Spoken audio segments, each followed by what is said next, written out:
Lily, thank you so much for coming on the show. Hello. I love getting people who used to work for us to come back and talk about their experience working at Social Star and how they've flourished into their new life, and sort of backtracking because, you hold a special place in my heart because you're our first employee and you brought on half the team. So I did. you're a foundation member of the Social Star squad. So I wanted to thank you for coming on the show and to share your experiences with others. So It's good to be back. Tell me a bit about, let's go back in time. Tell me about how you started at Social Star. Let's get the history and then we'll go into where you are now. So it was my second year studying a Bachelor of Marketing at RMIT, and I had one unit which was a digital marketing at RMIT, and it was fortunate enough because a lot of my degree was during COVID. So I think it was only one semester fully from my whole degree that I was on campus. And that happened to be the same semester that I was doing digital marketing with Andrew as my teacher. And who else was teaching? And Shinny was my teacher. Yeah. And so we would go in every week for our tutor class. And I was learning heaps about like LinkedIn marketing, and we made us do a blog post as well. That was like one of the main assignments. So every week we had to write a new blog post. And yeah, it was a really engaging class. It was probably my most engaging class at RMIT, which was really good. And then Andrew kind of in all of the classes made such a point of how important internships are for like just setting up your career as a young marketing professional. So there was one class that I actually asked Andrew if he knew anyone in his network that was hiring an intern, because at this point I'd sort of just been working retail jobs, part-time jobs and studying. I was really keen to get involved in the industry. So yeah, I asked him, and by chance he was actually looking for someone to work for him part-time. So we had a little interview process, and then I was successful and started working for Social Star 2 days a week, which then led to me working on more of a regular basis. I was able to leave my other retail job, and yeah, then I started working full-time for Social Star. I think it was June 2022. Yeah. Right. And then, yeah, my role evolved from sort of working part-time as an intern to working as an accounts manager, and then managing the team at Social Star for the last 12 months, which was, yeah, a really great role. I remember you were very proactive. Like, that's what I liked about you. You stood out, you were asking questions, you were interested. And not everyone is. This is the thing about students, is they kind of act like students, whereas you act like someone who wanted to work. And that's what caught my eye. And then, I don't know if you know this, but I gave you a little test, which was to come out and do your interview near me, which was in Rosanna, which is a long way away from where you... an hour drive. It's like an hour drive. And I knew that. And I think it was on a Saturday. Was it on a Saturday? No, it was luckily a weekday, because at this point I was working I was kind of flexible and able to come. Yeah. It was good. Yeah. But I remember you like I kind of on purpose set little hurdles to see how keen people are. Yeah. I remember you were a little bit late, but it was a long way for you to go. I just had to walk down the street. And we did the interview, and you were professional and ready to go and seemed very keen. And that made my decision straight away that I would give you an opportunity, because Rebecca, my other intern, was leaving. But then we weren't really expecting to growing the team that large. Yeah. But then we started acquiring new people. So, and you were, very instrumental in that. So I think Chloe was your first recommendation. Yeah, she was. And we had a few that haven't stayed with us for a long time, but a fair few that are still here today after I've left. Yeah, so we hired campus life people and also Social Star people. So there was a broad spectrum, and being startups, there's a lot of variability in those roles. But we ended up with like 10 people, I think. At one point it was crazy. Yeah. In a good way. Yeah. And so we've consolidated a little bit now, and people have gone full-time, like Andy, who also know. And from there, we've sort of, we're going to expand the team again, but based on the foundations of, what you helped set up. So, you should be proud of that. Thank you. And so tell me about your experiences at Social Star. Like, what do you, what's a fond memory? What do you like the most? How would you describe the culture? I think what has really set me up in my career so far is the opportunities that I received at Social Star. So, going and looking at like even the grad job market at the moment, with sort of any other business, they don't really let the interns or the new people have such responsibility within the accounts. So, at the start when I was a marketing intern, I was just sort of executing marketing strategies that you would come up with. But as time progressed, Andrew gave me the opportunity to speak directly with clients. And that is probably like the thing I'm most grateful for, being able to communicate with clients, build relationships with them, like help them achieve their goals, and also be a representative for Social Star, instead of sort of hanging back and doing the execution.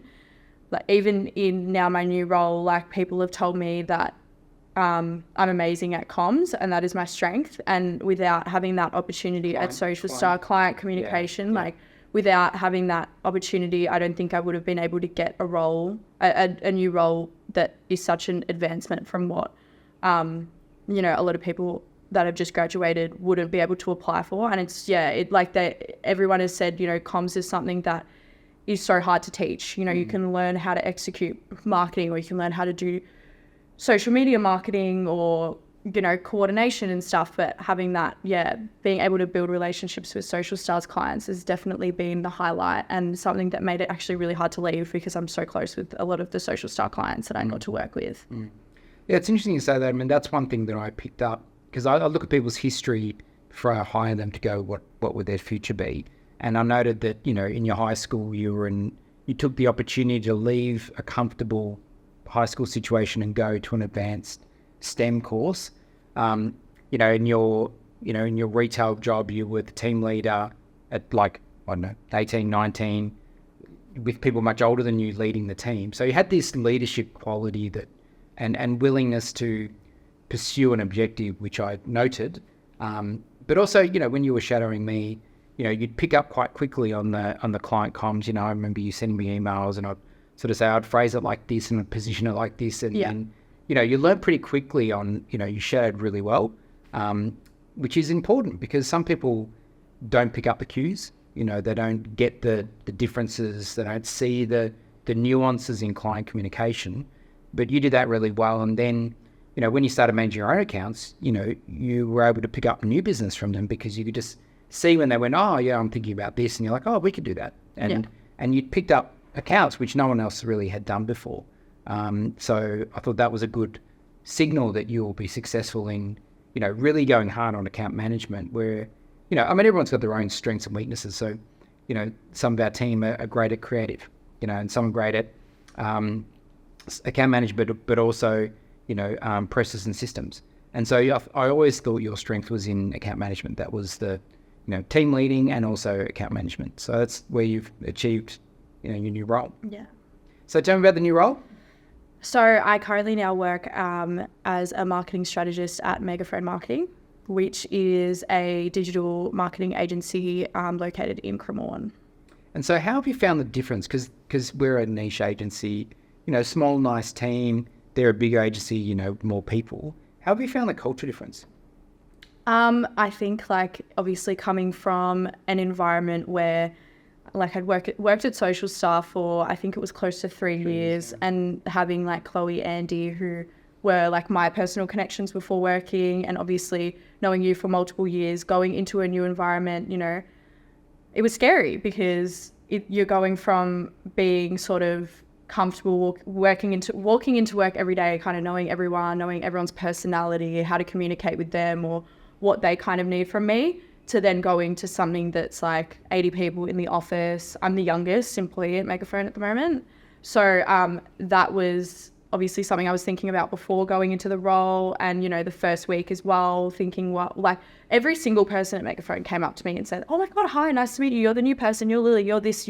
It, made such an effort with me. So it wasn't overwhelming in that sense. Everyone was so nice, but it was just whoa, this is completely different. It was a lot. And then finishing work being wow, I've just met 80 people, and I can't remember. I was sorry, I'm not going to remember everyone's names at the start, but change is always good. And we had the conversation when I said I was leaving, and it wasn't even I don't like my role anymore. It was more so just I feel like I'm ready for the next thing. And you agreed with me as well. So Well, change is always good, but it was a bit daunting at the start, but yeah. But it's no different to the high school thing that I talked about is, you'd been here 3 years through your university career, you'd graduated, stayed a little bit longer, and then you were like, I think I'm ready for the next step. And we talked about that even before you went for the role.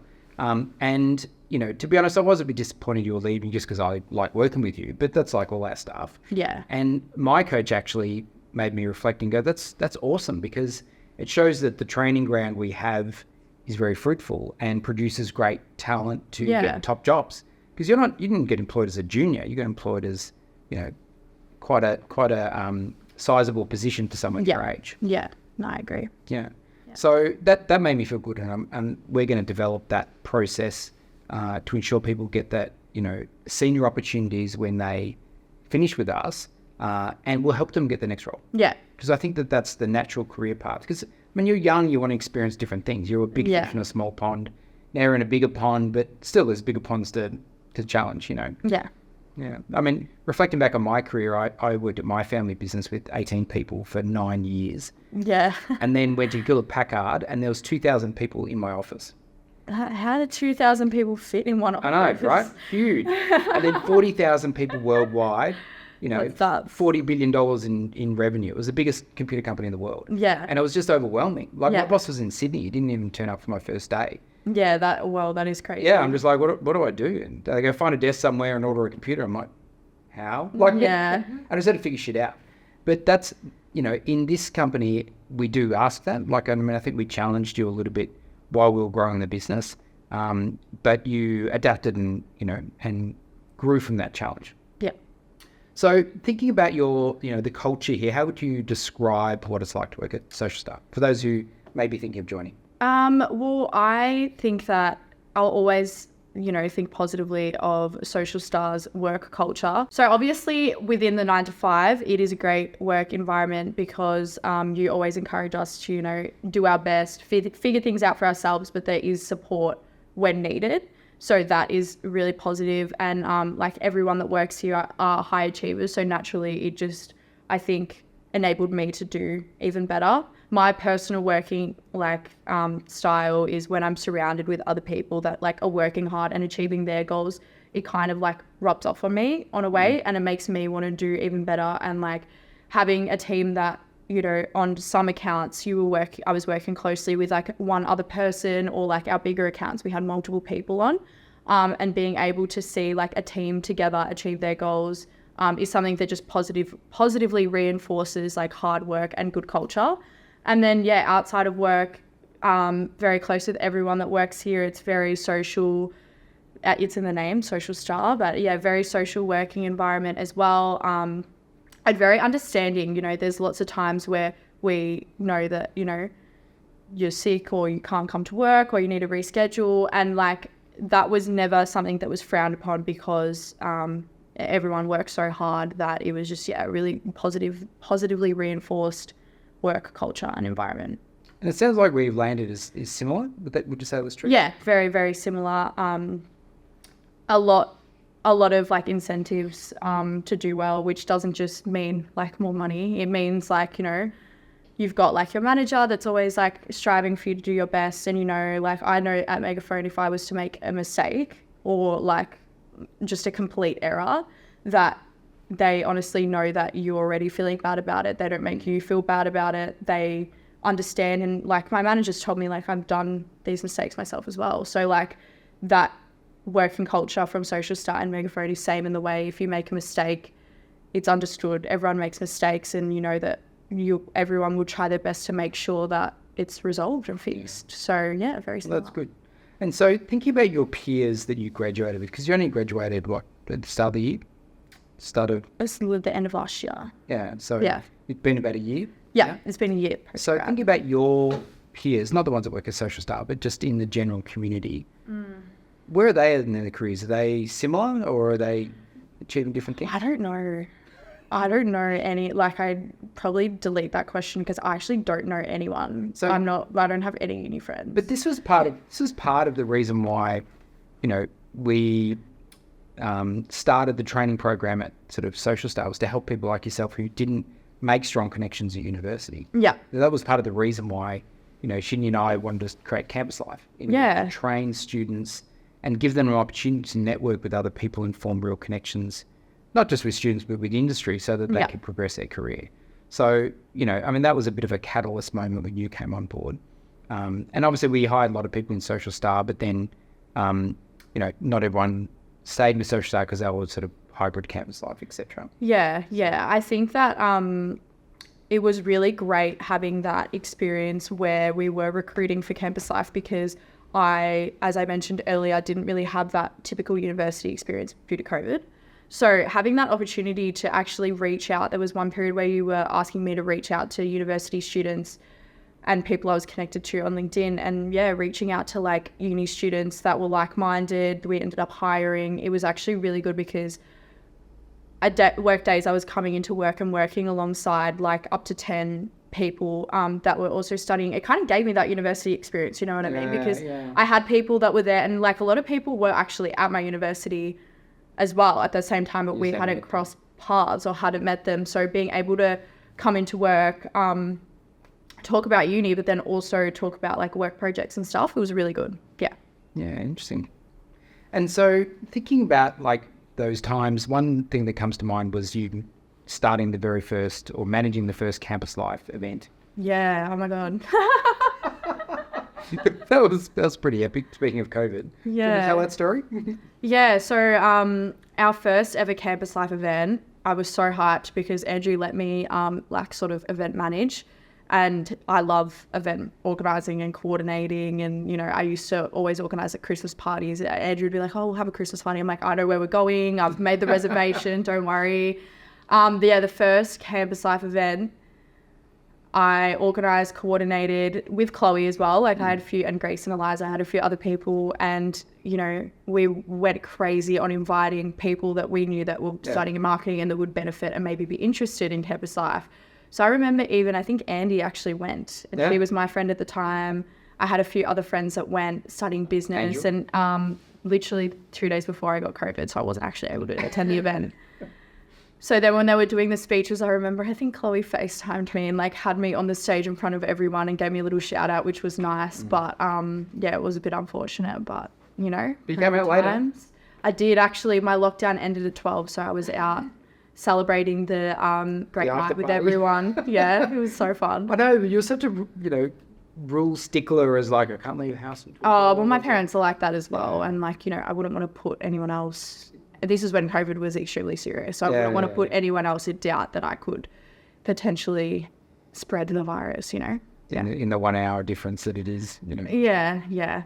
Well, but you're going to do the right thing. Yeah. I was impressed with that actually. Yeah. That you took that seriously, and you did your full time, and then you went out in Europe to celebrate. Yeah. But it was fine because you organised everything in advance. Yeah. It went smoothly. So. Yeah, I was doing a lot of organising from home. Well, but as you can nowadays with technology.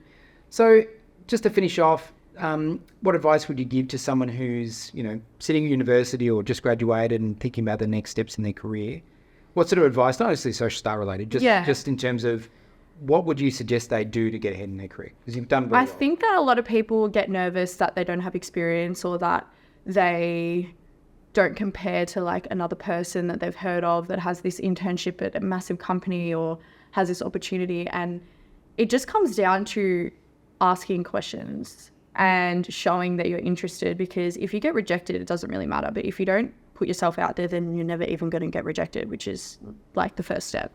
So I would just recommend, if you're looking for an internship and you're at university, I had no marketing experience. When I just asked Andrew, who was my teacher, everyone at uni has uni teachers. It takes one conversation after class to say, thanks for the class. Do you know anyone that's hiring? Or put your email down, or connect with people on LinkedIn, which is one that Andrew taught me. I have so many LinkedIn connections now. And just put yourself out there, because you never know who's going to be hiring in the moment. And, even like there's been so many times people ask Andrew, oh, do you know anyone hiring? And there's not someone hiring right now, but 6 months from now, he'll be on the phone to you like, hey, I've got a job and I've got you in mind. So yeah, just always start those conversations, and you never know where it's going to get you. Well done. Well, thank you for coming in. It's great to see you again. Handshake. Hard for me. Thank you so much. I don't know how to finish it off. Who's finish it off? Just maybe even just put that in. I don't even care.